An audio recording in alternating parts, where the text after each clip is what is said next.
સ્વામીજીનું જન્મસ્થળ ભાવનગર જિલ્લામાં તરસમિયા, ભાવનગરની નજીકમાં તરસમિયા ગામમાંનું જન્મસ્થળ. એણે સમગ્ર સૌરાષ્ટ્રની અંદર પગપાળા પ્રવાસ કર્યો. એના લગભગ અમરેલી, ભાવનગર, બોટાદ અને રાજકોટ જિલ્લામાં લગભગ 25 જેટલા આશ્રમો સ્વામીજીએ નહીં બનાવેલા, પણ ગામની બારોબાર એના સેવક સમુદાય આશ્રમો બનાવેલા હોય છે. લક્ષ્મીનો સ્વામીજીએ કોઈ દી સ્પર્શ કર્યો ન. એક ટાઈમ સાદું ભોજન અને એક વસ્ત્ર ધોવા, સળંગ વસ્ત્ર હોય, એક પહેરેલું હોય ને એક ધોવા માટે કાઢેલું હોય. આ બે વસ્ત્ર, એક કમંડળ અને એક લાકડી, આ એનું મૂળ, એની સુવિધા. આ સિવાય કોઈ એની પાસે વસ્તુ હતી નહીં.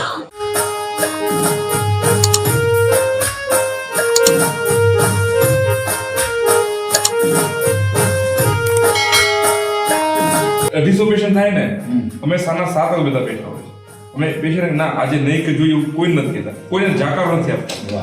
બધાને રાતના 7 વાગે કોઈ રાતના, અને સવારના આખા દિવસે 7 ઓપરેશન થયા હોય, 270 પેશન્ટ જોયા હોય ને આખા દિવસનું, તો રાતના 2 વાગે ફોન આવે કે સાહેબ ડિલિવરીમાં આવો, તો કોઈ ના નથી પડતું, બધા દોડી જઈએ છે.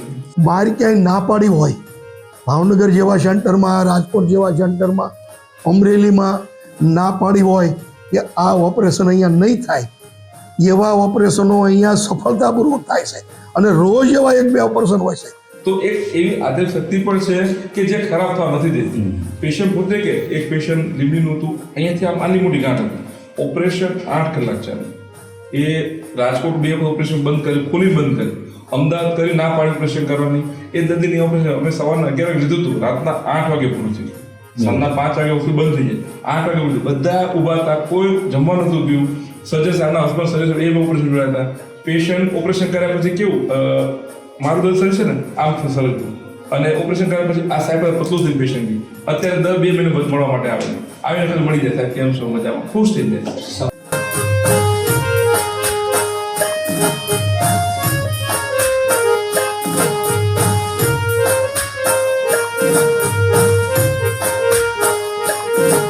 વિઝિટિંગ અમારી પાસે યુરો સર્જન આવે છે, 2 ઓર્થોપેડિક સર્જન છે જે લિગામેન્ટનું કામ કરે છે અને સ્પાઇનનું કામ કરે છે, અલગ અલગ.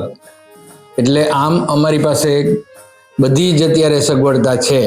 આજના દિવસથી અમારી હોસ્પિટલમાં એક નવું સોપાન પણ શરૂ કરી રહ્યા છીએ આંખ વિભાગનું, કે જેમાં એક રેટિના સર્જન પણ વિઝિટિંગ આવે છે. કોઈ પણ સિવિલ હોસ્પિટલમાં રેટિના સર્જન હોતા નથી.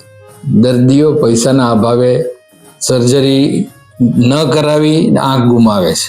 તો અમે એમ વિચાર્યું કે જો આટલું બધું કામ ફ્રી કરીએ છીએ આપણે, તો આજે એક અતિ જરૂરી છે ફ્રી કરવાનું, એ શા માટે ન કરવું.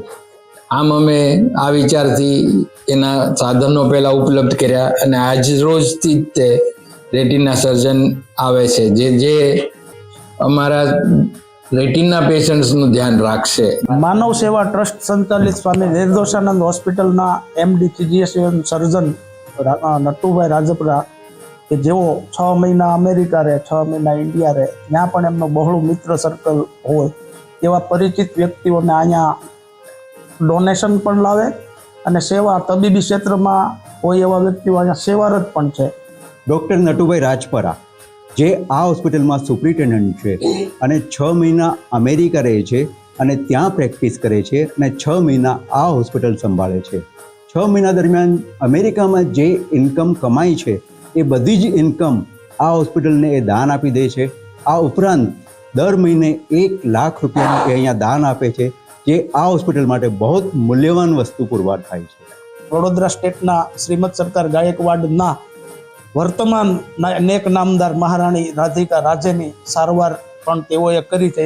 મહારાણીજી અહીંયા સારવાર લેવા હોસ્પિટલમાં પધારવાના હતા, પણ અહીંયા સુપ્રિન્ટેન્ડન્ટશ્રીએ એમની અદબ જાળવવા ખાતર ત્યાં વડોદરા પેલેસમાં જઈ એમની સારવાર કરી અને હોસ્પિટલ માટે આ ગૌરવની ઘટના કહી શકાય. સ્વામી નિર્દોષાનંદ માનવ સેવા હોસ્પિટલનું નિર્માણ જ્યારે 2005માં કરવામાં આવ્યું, ત્યારે પહેલાં આ કઈ જગ્યાએ હોસ્પિટલ કરવું એવું ગુરુજી પાસે અમે બધા સેવક સમુદાય હું ઢસા રહેતો હતો, મને ઢસા હોસ્પિટલ બને એવો આગ્રહ હોય, બાજુમાં નારી ચોકડીના આશ્રમ છે એ લોકોને એવી ઈચ્છા હોય કે નારી બને, આ ટીબી આશ્રમની અંદર આ સેવકોને એમ કે ટીબી બને. આવી વિવિધ જગ્યાએથી બધાના મંતવ્યો હતા. જ્યારે ગુરુજી સ્વામીજી ઉપર અમે નિર્ણય છોડ્યો કે આપ કયો તે જગ્યાએ હોસ્પિટલનું નિર્માણ કરવું. એ 2-4 મિટિંગોને અંતે ટીંબી આશ્રમની અંદર ગુરુજીએ જ્યારે આ હોસ્પિટલ ટીંબી બનાવવાનો એની આજ્ઞા કરી કે આ સ્થળ ઉપર, અને એની પાછળના કારણો એ હતા કે આ જમીન ઉપર જે હોસ્પિટલ નિર્માણ થઈ છે એ મનુબેન ભીંગરાડિયા ટીંબી ગામના વતની એ બેન વિધવા બેન, એમને એક દીકરીનો જન્મ થઈ ચૂક્યો હતો અને એક દીકરી એના પેટમાં હતી. એ વખતે બેન વિધવા બન્યા. એવા મનુબેન ભીંગરાડિયાએ આ જમીન દાનમાં આપી કે જેની આજીવિકાની સંપૂર્ણ મિલકત છે એ આ હોસ્પિટલને અર્પણ કરી. ત્યારે ગુરુજીને એમ લાગ્યું કે આ જમીન ઉપર બહુ મોટું બળ છે ને તપ છે. એને હિસાબે ગુરુજીએ ઘણા નિર્ણયો, ઘણા કારણોસર ટીંબી સ્થળ પસંદ કર્યું. એમાંનું આ સ્થળ પસંદ કરવાનું ગુરુજીએ ખાસ તો આ મનુબેન ભીંગરાડીએ કે એની આજીવિકાની એક બહુ કિંમતી જમીન 6 વીઘા જમીન, રોડ ફ્રન્ટ 600 ફૂટ, એની કિંમતે ગજબની થાય એવી જમીન જ્યારે દાનમાં આપી એટલે એ ગુરુજીને આ નિર્ણય, આ હોસ્પિટલ સ્થળ પસંદ કરવાનું સૌથી મોટું કારણ આ બન્યું. ભગવાનનું કાર્ય છે ને ભગવાન પૂર્ણ કરશે. સ્વામીજીનો દ્રઢ નિશ્ચય હતો. અમારી બધાની શ્રદ્ધા ડગુમગી હતી, પણ સ્વામીજીની કૃપાથી અવિસળ આ બાંધકામ ચાલ્યું. 9/1/2011 આનું લોકાર્પણ થયું.